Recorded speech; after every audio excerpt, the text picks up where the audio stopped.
want to turn to the government shutdown that is no longer. After 43 days, the longest government shutdown in our nation's history is over, and President Trump signed a bill into law this week to get the government reopened. It passed because of 8 senators, 7 Democrats and an independent, as well as 6 in the House, who broke with their party.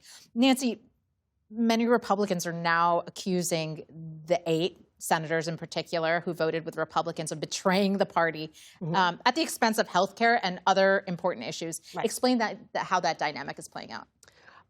You know, there is a lot of frustration in the party right now, and it has spilled out into public view. There are Senate Democrats who feel that, you know, the whole point of this risky enterprise in the first place, triggering a shutdown, was because eventually over time they felt that they would gain enough leverage over Republicans to force them to negotiate and compromise over Obamacare premium subsidies that are about to expire. And yes, the pain was mounting. Yes, flight delays were mounting. Yes, SNAP beneficiaries were starting to lose very crucial food assistance. But they felt that you know, they were getting closer to putting Republicans in a very uncomfortable situation, and that finally Republicans would have to come to the table. Now, we'll never know if they were right or not, because these 8 Senate Democrats said that they weren't willing to find out, that they felt that the pain was not worth you know, the possibility of the outcome that they were seeking, and so they went ahead and negotiated. They did succeed in putting the issue front and center for the American people.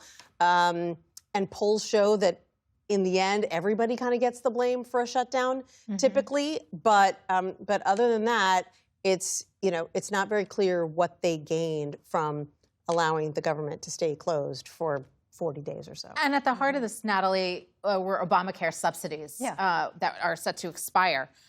That was part of the holdout. Where do we stand at this point? They're still going to expire at the end of the year. And this is part of the problem with Congress has been legislating through tax bills that put expiration dates on policy for years. The Republicans did it. They did it this year. Tax on tips has an expiration date, things like that.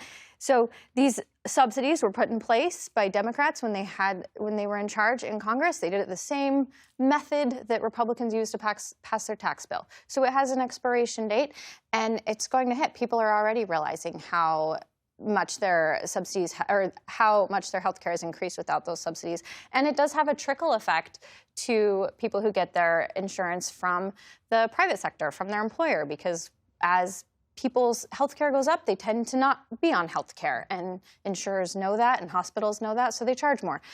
And if there's no action by the end of the year, then those then the prices that people see on their health care right now will stay in effect. Andrew, talk to us a little bit about Senate Minority Leader Chuck Schumer. He's gotten a lot of blame from his party, even though he voted no and privately was saying that he didn't feel comfortable moving forward. But he's getting the blame nonetheless. I thought it was very interesting that Senator Jeanne Shaheen, who kind of led the 8 of them to vote for this and was negotiating with Republicans, she would not pointedly answer the question of, did Senator Schumer at least support you sitting down with these Republicans to try to cut a deal, right? Typically in the past, when we have these crises on Capitol Hill, you would see a gang form, right? Whether formal or informal, it would be a leader-to-leader conversation. Senate Majority Leader John Thune realized early on that Chuck Schumer was not going to be part of the solution to this, right? For his sort of political benefit, Chuck Schumer had to be seen as basically fighting this fight the entire way because of how poorly he managed this back in March. Now, he has bettered his standing a little bit with his caucus. He's not going to be forced out, right? There's this, a lot of chatter online about that. That's not going to happen, right? The question is, will he be able to be reelected as the Democratic leader for the next Congress? Those elections will happen after the 2026 midterms. I do think another element of this is really notable, too, when it comes to the Democratic split and how much Democrats really have been fighting amongst themselves on this issue. Senator Shaheen, who I just mentioned, who is leading this effort, she told us earlier this week that on Sunday, when they realized that they had the votes for this, more Democrats than just that 8 came to her and said, I'm going to vote for this on the floor. And then just those 8 senators from the Democratic side of the aisle ended up voting for it. And it ended up getting exactly 60 votes, right? So if there was another Democrat that peeled off, the entire deal would have collapsed. And nobody likes to be that 60th vote when you cut a deal like this, right? Because of the criticism you're going to get.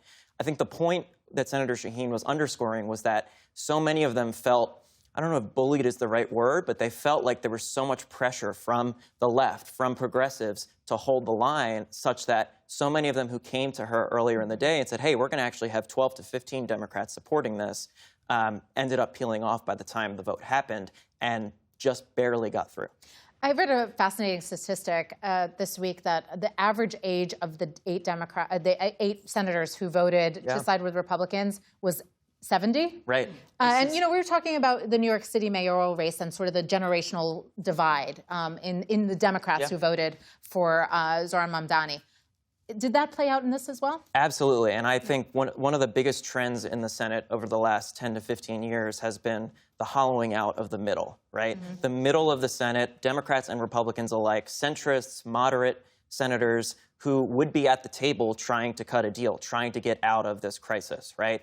That number has whittled down, and it is getting close to non-existent. Senator Shaheen, who led these talks and led this effort to get out of the shutdown, she's not running for re-election next year, right? Yeah. She isn't going to be here. Senator Durbin, the Democratic whip, another one who voted for this deal, he's not going to be here either. So you really see that that trend sort of continuing, and I think it's reflected in the fact that, you know, these are older members.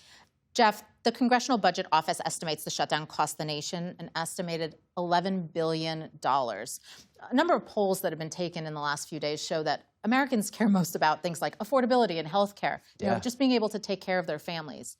Do you feel like the White House might have underestimated how much blowback they would get? They worked so hard to pin this on Republicans. Nancy was just saying both parties ultimately get the blame.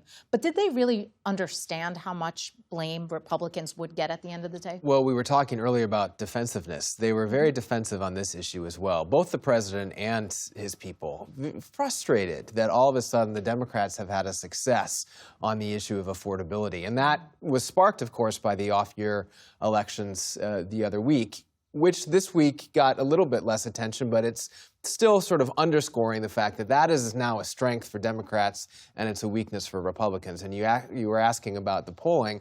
The polling shows, as Nancy rightly said, that both sides are getting some blame.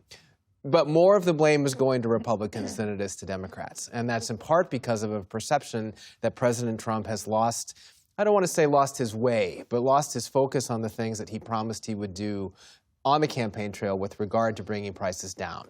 And so we're probably going to see a change in message and a change in a travel schedule as a result from the president and the White House going forward to address that. Well, and there's the White House attempt at messaging, and then there's the president's messaging. Yeah, and they not do always the sometimes same. diverge. Like the president said this week in an interview that he doesn't believe the polls that show that Americans are really concerned about affordability, that actually he doesn't think they are that worried. And he's been arguing actually groceries are getting cheaper, not more expensive. Gas is getting cheaper, not more expensive. And the numbers just don't bear that out. And so that is contributing to this notion that he is not, he is not in touch with exactly what Americans are experiencing right now. Took off the tariffs, too, on those groceries, right? That was a sign, kind of an admission that that is a problem, right? Yeah. Well, and sort of in the minute we have left, we're also expecting him to meet with the Saudi Crown Prince, Mohammed bin Salman, this coming week. He has been so fixated on these foreign engagements. He went on 2 trips during the shutdown, which is very unusual, foreign trips, I should say, very unusual for a president to do, has had a number of these high-level engagements. I mean, Natalie, what are they not getting the message quite yet? How do you interpret that? Donald Trump really loves going to these places where they roll out the red carpet. It's a big move. He likes the trade deals. Even though he can see the reports from his advisors about the cost, tariffs are like Donald Trump's bread and butter. He talked about doing that every day on the campaign trail. It's really hard for him to square, I think, the effect with what he always wanted to do. We're going to have to leave it there, sadly. So much more to talk about in the future. Thank you all for joining me, and thank you at home for watching us.